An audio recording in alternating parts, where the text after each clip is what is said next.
Hi friends, I'm Lisa. Welcome to Small Kids Big God. Today I'm going to share with you what curriculum we're using in our homeschool for my second grader and my fourth grader.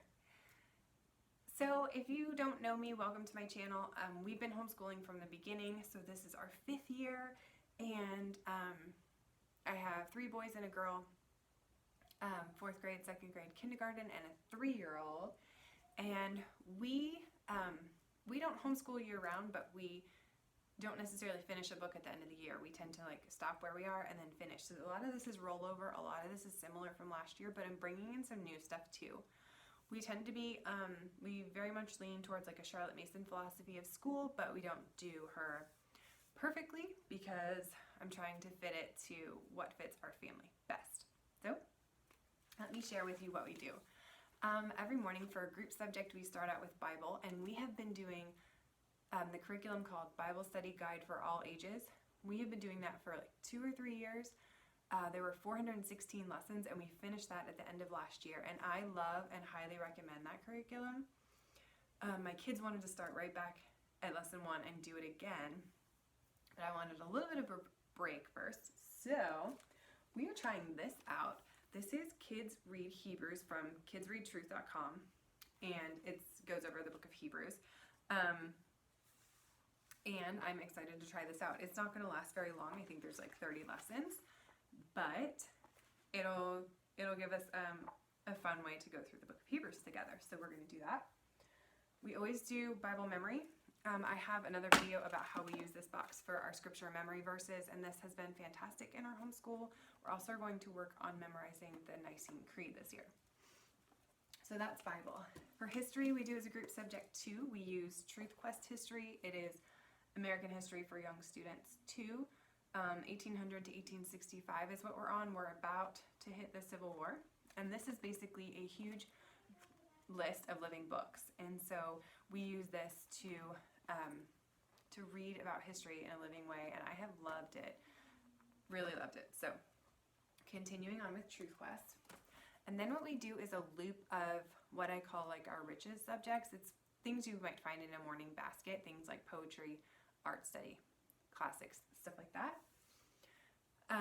Speaking of classics, before I forget, one of the things we do in our loop is we listen to the Classics for Kids podcast, and they just usually have a short series of 5 podcasts about a specific composer or something, so I just pick one, and we listen to one every time that comes around in our loop. For our poetry part of our loop, we're going to study Longfellow this year, and I picked out this book, Poetry for Young People, because it has pictures, and the book we had last year didn't, so they should enjoy this. We've been doing habit training from simplycharlottemason.com. We use these books. They have been great. And the first habit that we're going to start with is thankfulness. For art, we do an artist study. This also is from Simply Charlotte Mason, and we're going to study Monet to start with this year. We also kind of rotate through drawing or craft from the Artful Year book, or drawing. Sometimes we use Art Hub for Kids on YouTube to learn to draw something. We may use some drawing books this year too. It kind of depends. We are going to use, this is Men in the Mississippi, but it's from Beautiful Feet Books, and it comes with a map of the Mississippi River in the eastern United States. And so we've been doing geography through literature, reading through this book, and we are most of the way done with this. We're going to continue on with that. This year I'm adding nutrition to our Riches loop, and I'm really excited about the nutrition curriculum I have. I haven't gotten it yet, but it is leanandgrainkids.com. If you are interested in a plant-based nutrition curriculum, we eat a plant-based lifestyle, and I really want our kids to know why, not just because mom and dad say so, but this is why it's good for our bodies and for the environment. And so I'm really excited to share that with them, and it looks like it's a new curriculum that they're just rolling out, and I'm excited to try it. So if you're interested in that, check it out. Okay, so those are, I think I covered all of our group subjects, and then let me get to our specific grades. So my second grader is only going to do 3 more things. I was like, where's his math book? 3 more things other than what we talked about. He does handwriting, and we've been using this book. Handwriting's a struggle for him, but You just have to practice it. What can I say? We have been doing this Apologia Science book, Flying Creatures of the Fifth Day. We are about a little more than halfway through, so we're going to keep working on that. He and my fourth grader do this together. And then he's in Matthew C. I'm trying to see if I have his math book. What is he in? I think he's in Gamma, Alpha, Beta, Gamma. Yeah, he's in Gamma for math. So my fourth grader does everything we talked about, plus these things.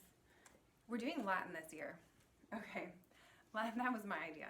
I really want to learn Latin, and I think basically one of my goals for my kids before they graduate is to learn at least basics of biblical Greek, because I got to learn that in seminary, and it's been so helpful in my personal life that I want them to have like at least a foundation of it.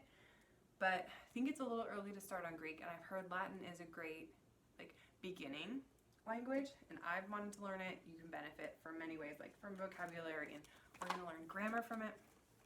So you can tell I'm super excited. Okay, so we are doing Latina Christiana, and I've started in this myself so that I can teach my son, and there's a lot of great grammar in here, and I think it's going to be really fun to learn grammar, learn English grammar from Latin, because it gives a purpose for it instead of just learning names for parts of speech that seem kind of ambiguous because we already know how to speak English.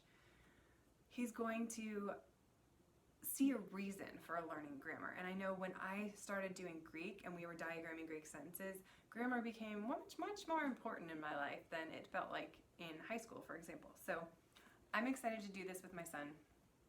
Hopefully he'll like it too. Right now, he likes the idea. So he is doing cursive handwriting in here. We started this book last year and he's working through it.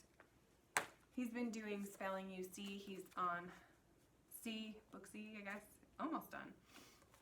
I have a video about this, and just real quick, my video talks about how we were really struggling with spelling UC and thinking it wasn't working, and then I switched some things around and it's been working well. It's still working well, like many lessons later. This has been great. So we're keeping on with that. And then he is almost done with Delta. He has 3 more Matthew C lessons in this Delta book, so I already grabbed the Epsilon, which is so fun because it comes with all the fraction stuff, and I'm excited to do that. So on top of this, we do together, we do nature studies, and we do hymns in the evening, and we read lots of books, and we enjoy life, and that is plenty. But even though I have stacks of books, we only school for, half of a day, I would say. We do narration, of course, too. Yeah, so that is my curriculum for my 2nd and 4th grader, and thank you so much for watching. Let me know what you use in the comments, or if you have questions, let me know, and I will definitely get back to you. Thanks for watching.